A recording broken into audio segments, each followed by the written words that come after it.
Привет! I finally prepared the second part of Russian basic grammar for beginners. But a quick reminder, if you are a total beginner, please start with this video first, because today I will be using some grammar that I already explained there. You can already say quite a lot about your daily routine.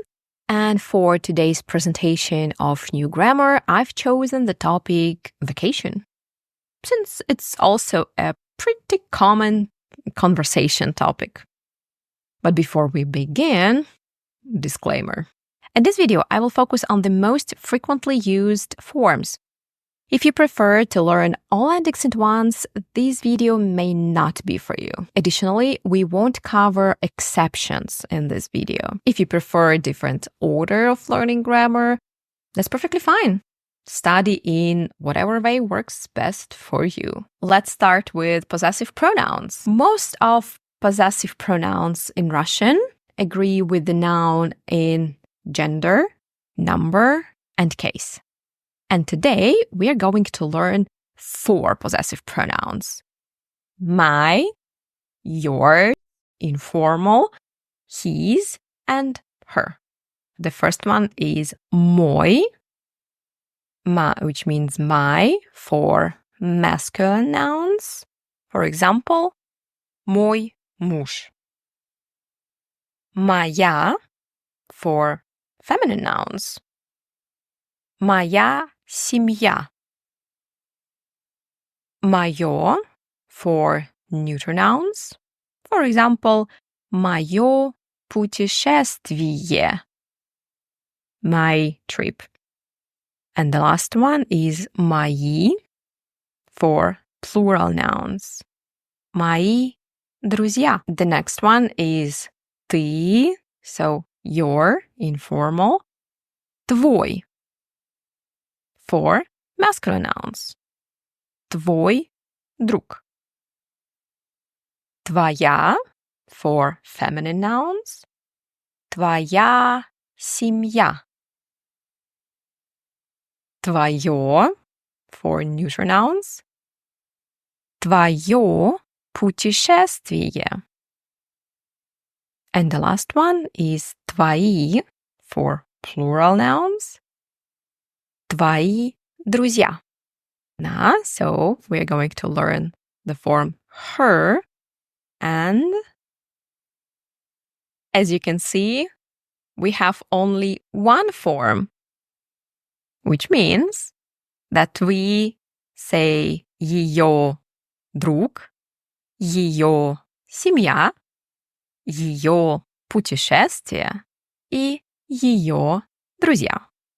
The next one is он, so the form will be his. And the same thing, we have only one form, его. Please pay attention to the pronunciation. Его. So, его друг, его семья, его путешествие и его друзья. Now we need to learn plural form of nouns. Let's start with masculine nouns. Ресторан, рестораны. Отель, отели.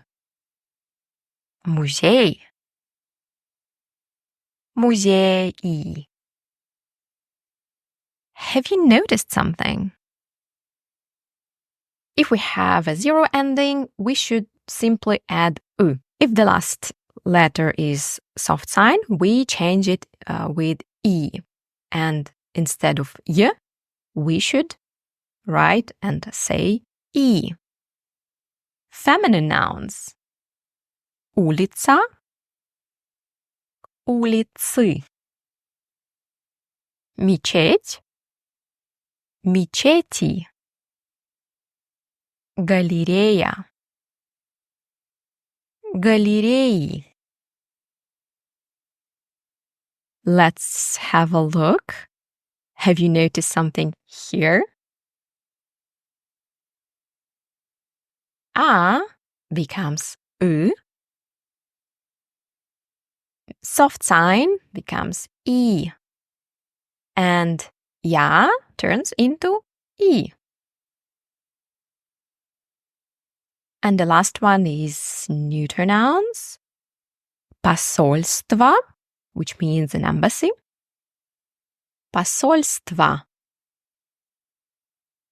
Здание, which means building. Здания. Have you noticed something here? Right. O becomes a, and je becomes ja. Here you can see all the endings for masculine, feminine, and neuter nouns.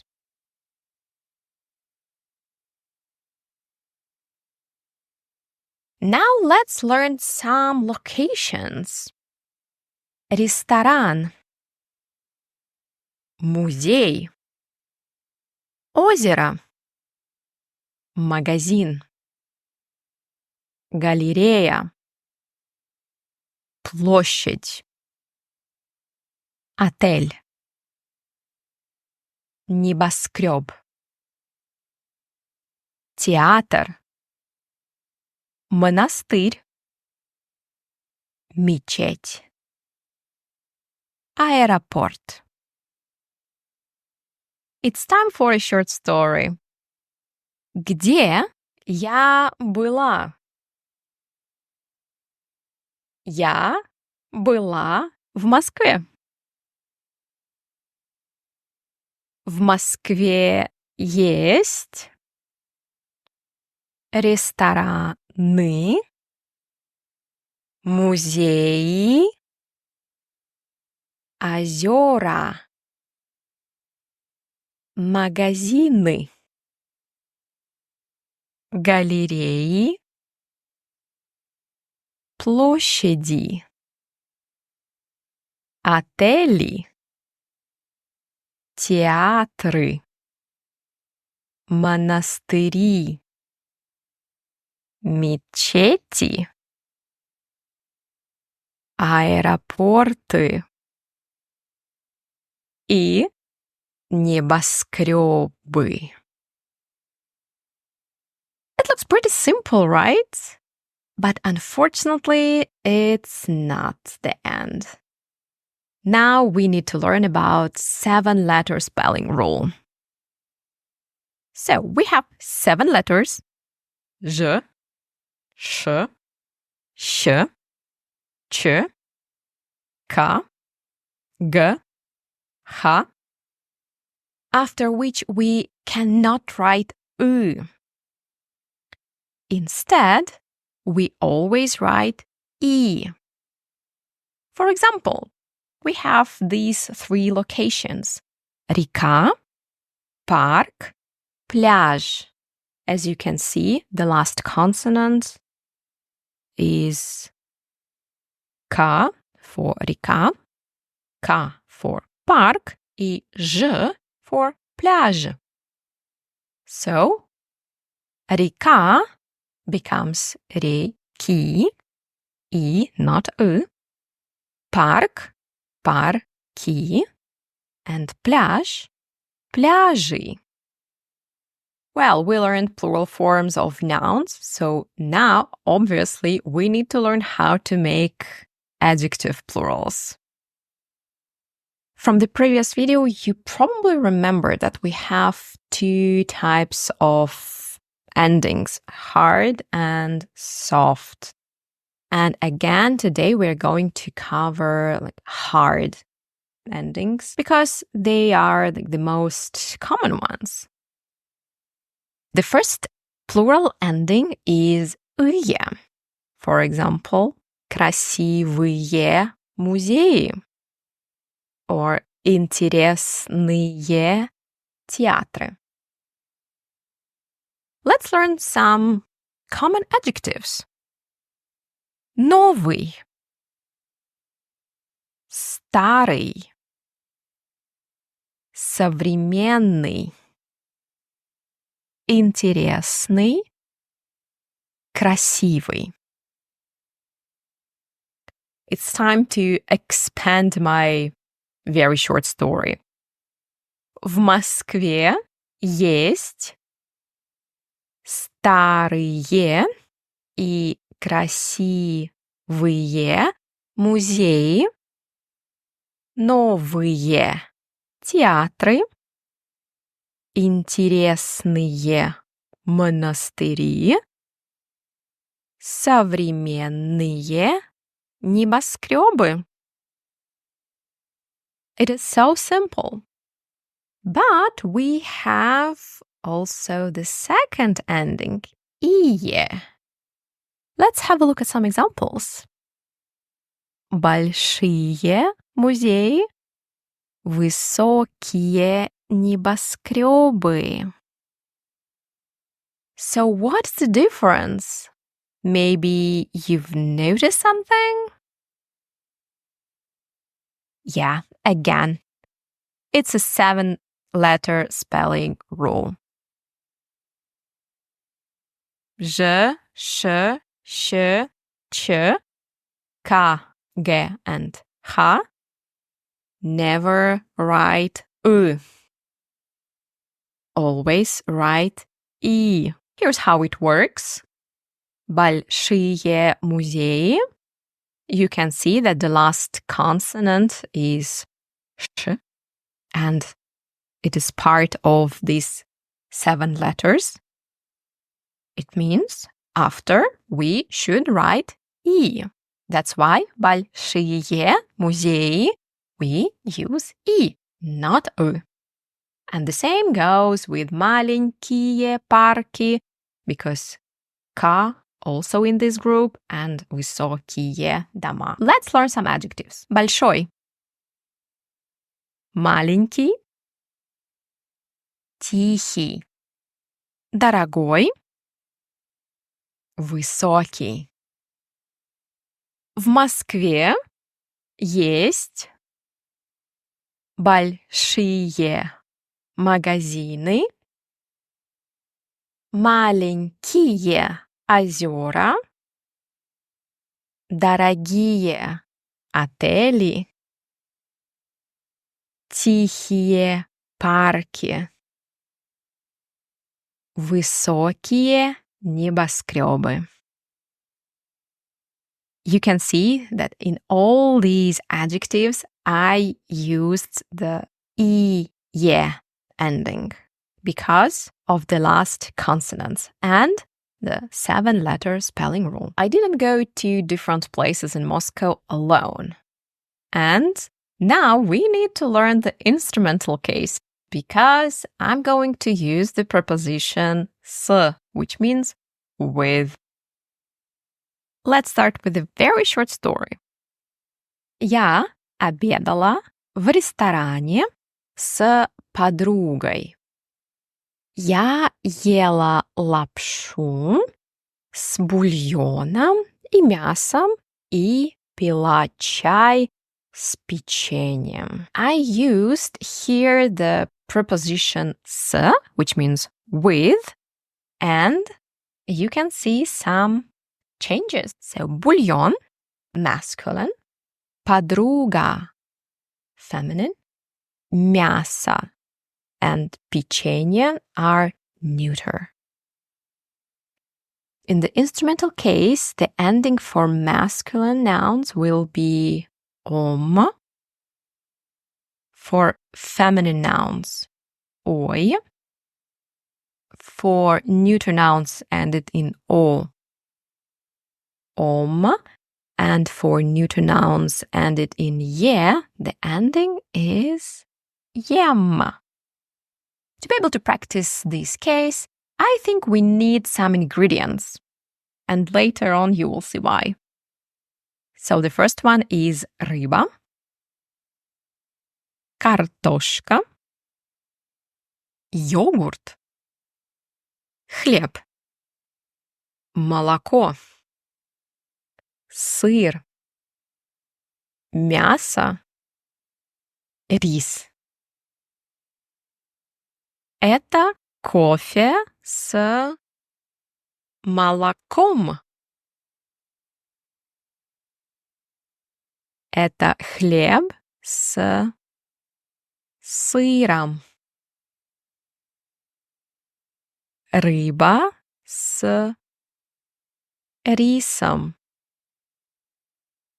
Мясо с картошкой. Now we need to learn one more spelling rule, and it is called 5-letter spelling rule. After 5 letters, Ж, Ш, Щ, Ч, and Ц, we can have 2 types of endings. The first one is a stressed ending, or ой. Stressed ending means that stress falls on the ending. The second one is unstressed ending, when stress falls on the root. Then the endings are ем or ей. Let's see some examples.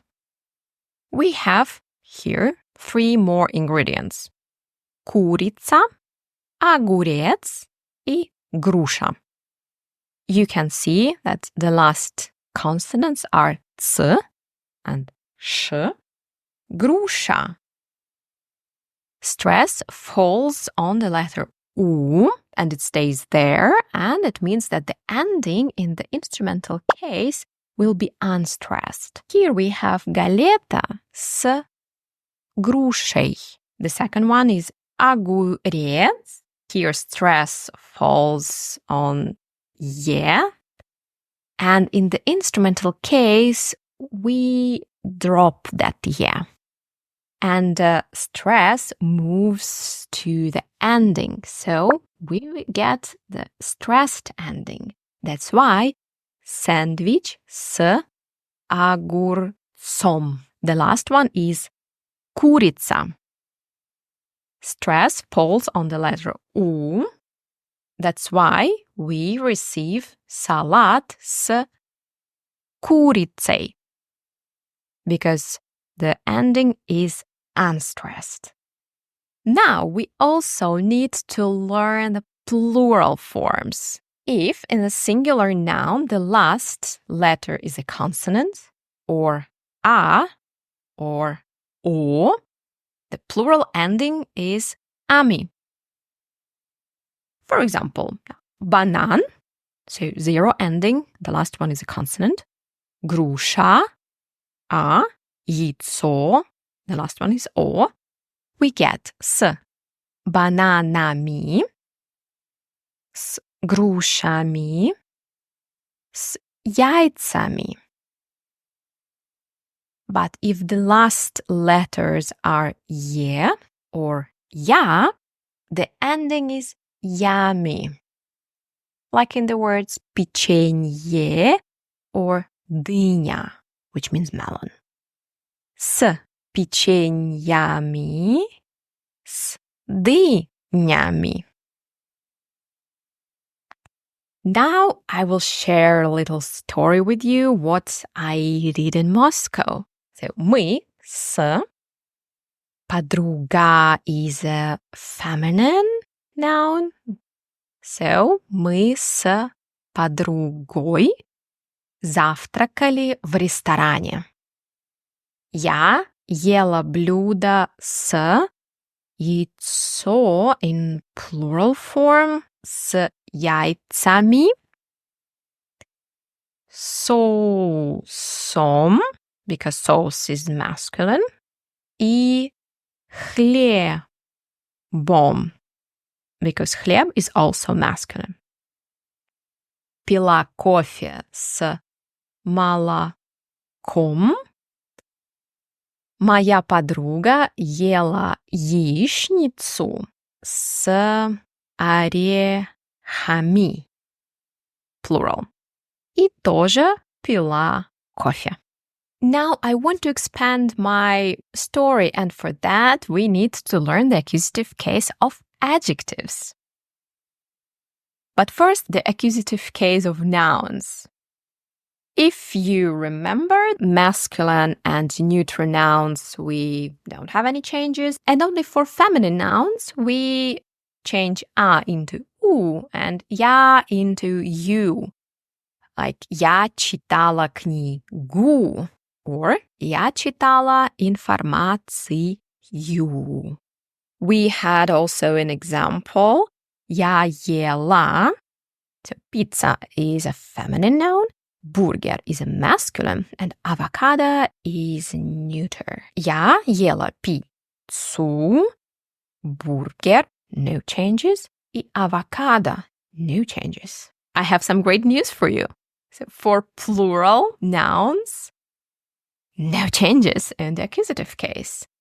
But keep in mind that for masculine nouns, this rule applies for objects.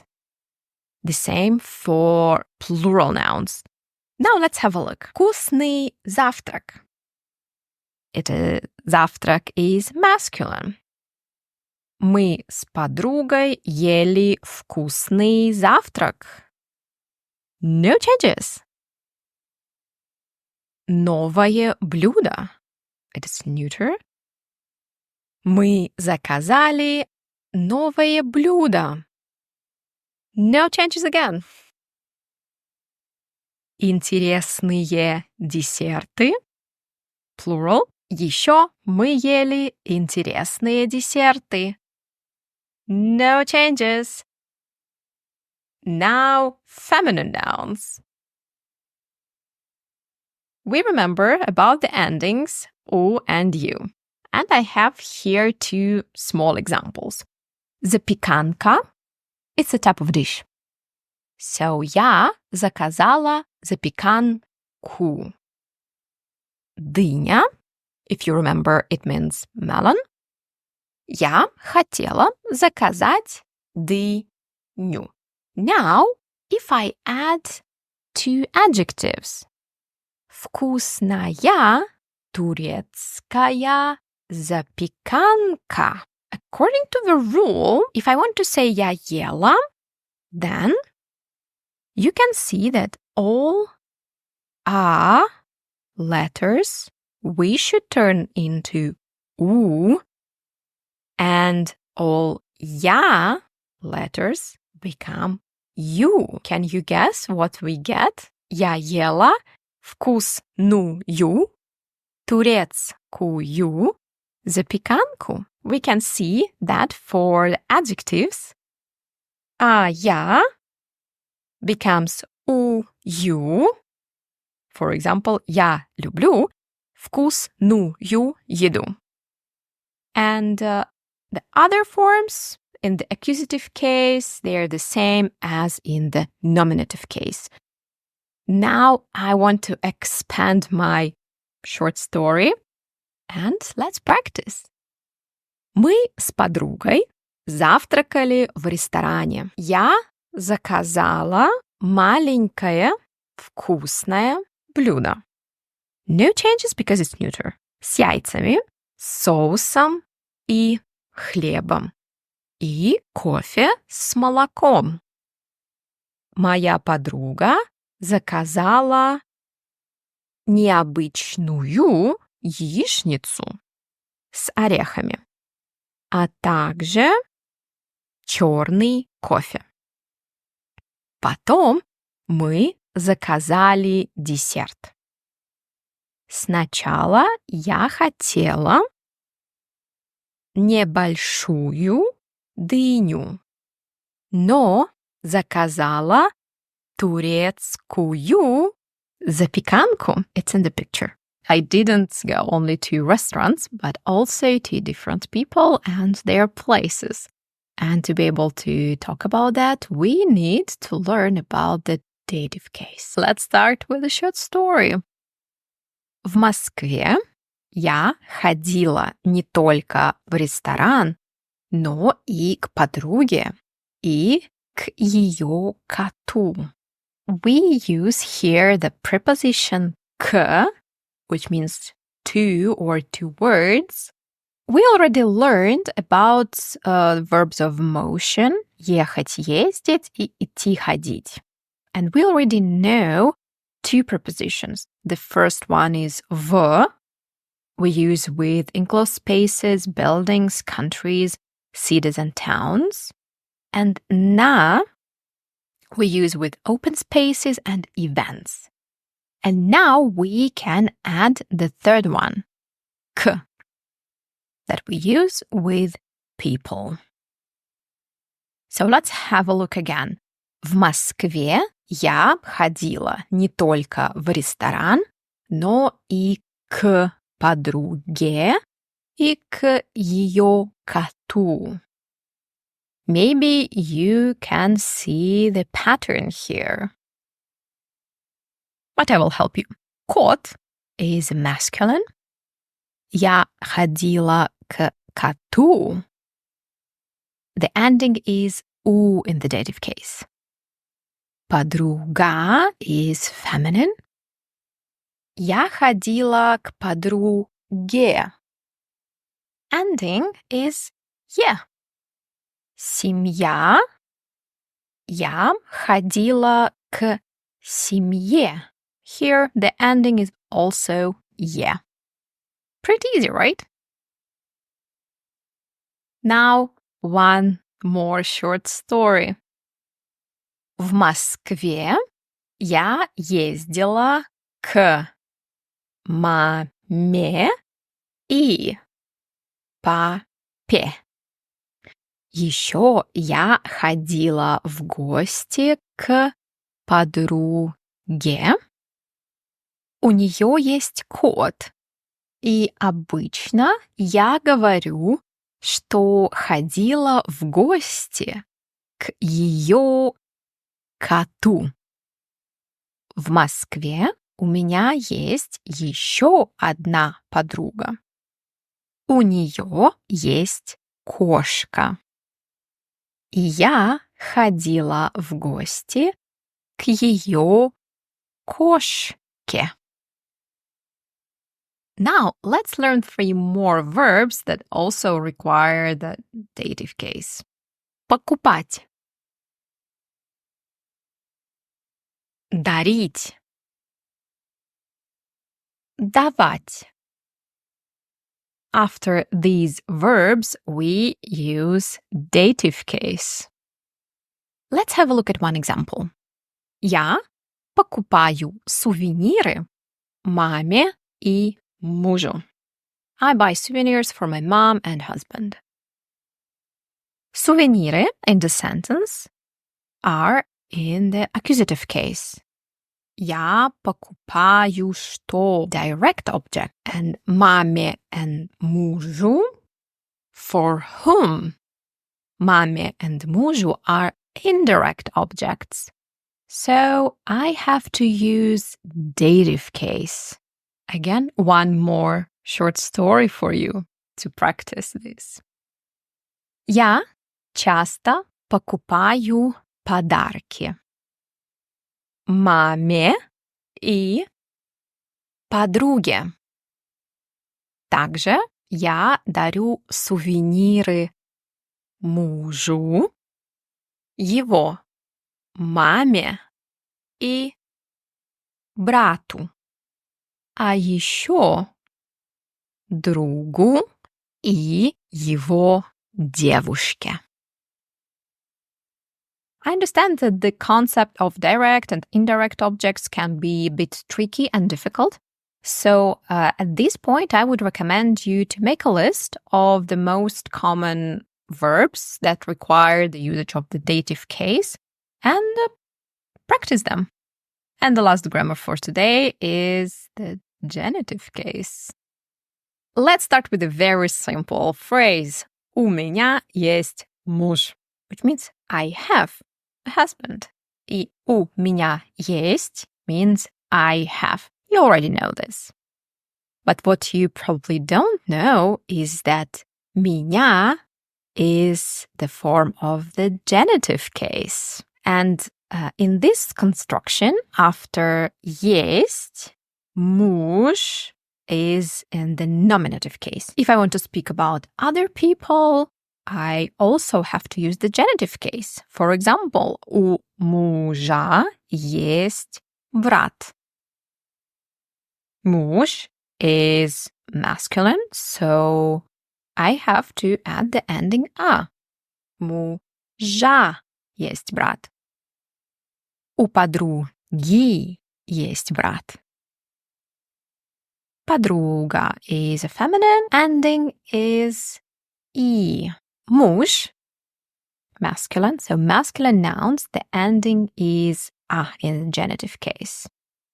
Mama, feminine nouns, get «ü» ending. But again, here we have the 7-letter spelling rule one more time. If you already forgot, then I want to remind you that after j, sh, sh, ch, k, g, and h, we never write «ü». We always write «i». Also, for neuter nouns, the ending is «a». And if the last letter is «je», then the ending in the genitive case is «ja». Let's practice. Mama. У мамы есть сын. Девушка. У девушки есть работа. You can see we have here «и» because the last consonant is «к». Собака. У собаки есть игрушка. Again, the 7-letter spelling rule. Мальчик. У мальчика есть книга. And what if I don't have something? У меня нет. I want to add what I don't have. У меня нет кота. I don't have a cat. Probably you've noticed something. Yes, after the word нет, we use the genitive case. Let's practice a little bit. Девушка. У девушки нет работы. Both words, девушка and работа, are in the genitive case. Мальчик. У мальчика нет книги. Собака. У собаки нет игрушки. У. After genitive case, for example, у брата. Then a positive sentence, есть, and nominative, кот. У брата есть кот. The negative one, we use нет, and after genitive case. Кота. У брата нет кота. And now I want to explain why I go to visit my friend and her cat. В Москве я хожу в гости к подруге и ее коту, потому что в Венгрии у меня нет кошки или кота. And that's it for today. So, congratulations, you learned quite a lot today. And please don't forget to try and write your own stories or simply short exercises with the grammar that you learned today. Have a great day and happy learning!